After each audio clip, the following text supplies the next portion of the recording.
Welcome back. In this video, we're going to learn about rollups. You may have noticed when customizing your table view, for certain values, we have rollup, self, and self plus rollup. So we have them for estimated labor cost, estimated labor fees, and many other values that you can add to your table. They're also available for date and time fields. So what do these mean?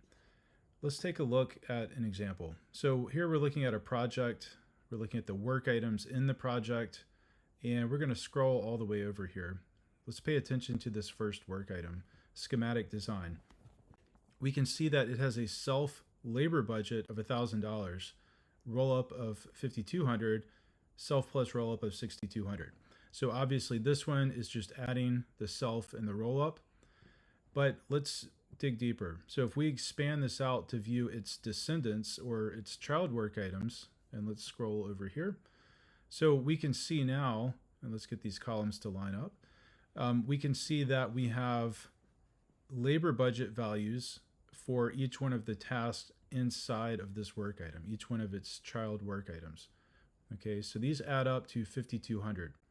And that gives us the roll up. So essentially the roll up is saying, give me the sum total of the values for all of its children. And that's what this is. Okay, and if we look at the self value, so this $1,000 self value, if we edit the work item and we go to accounting budget, we can see that we've entered $1,000 for its value. And then we have $500 for the expense budget. Okay, so expense budget 500, the labor budget 1,000. So in summary, the self value for whichever field you're looking at, whether it's labor budget, expense budget, or some other field, is the value that you enter for that work item. The roll up is the sum total of the values that you entered for its descendants or its child work items. Now this can be useful obviously if you have budgets that are built from the bottom up. So you may not know what the self value is for a labor budget or perhaps the total financial budget over here. So you can just add these self values for the children, and those roll up to give you the budget for the parent. Same thing with time fields. If you're looking at, and let's actually go over here and we'll just pull that up. So let's suppose you want to look at, let's say, time logged. Okay. So we'll enter that. And there it is, time log. So we've got it here. Of course, we can move this around.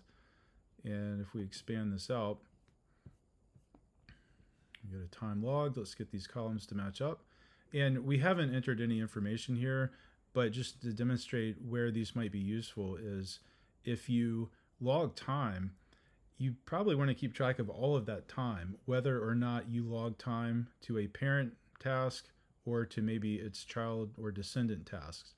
All of that time matters. So in that case, you probably want to monitor the self plus roll up.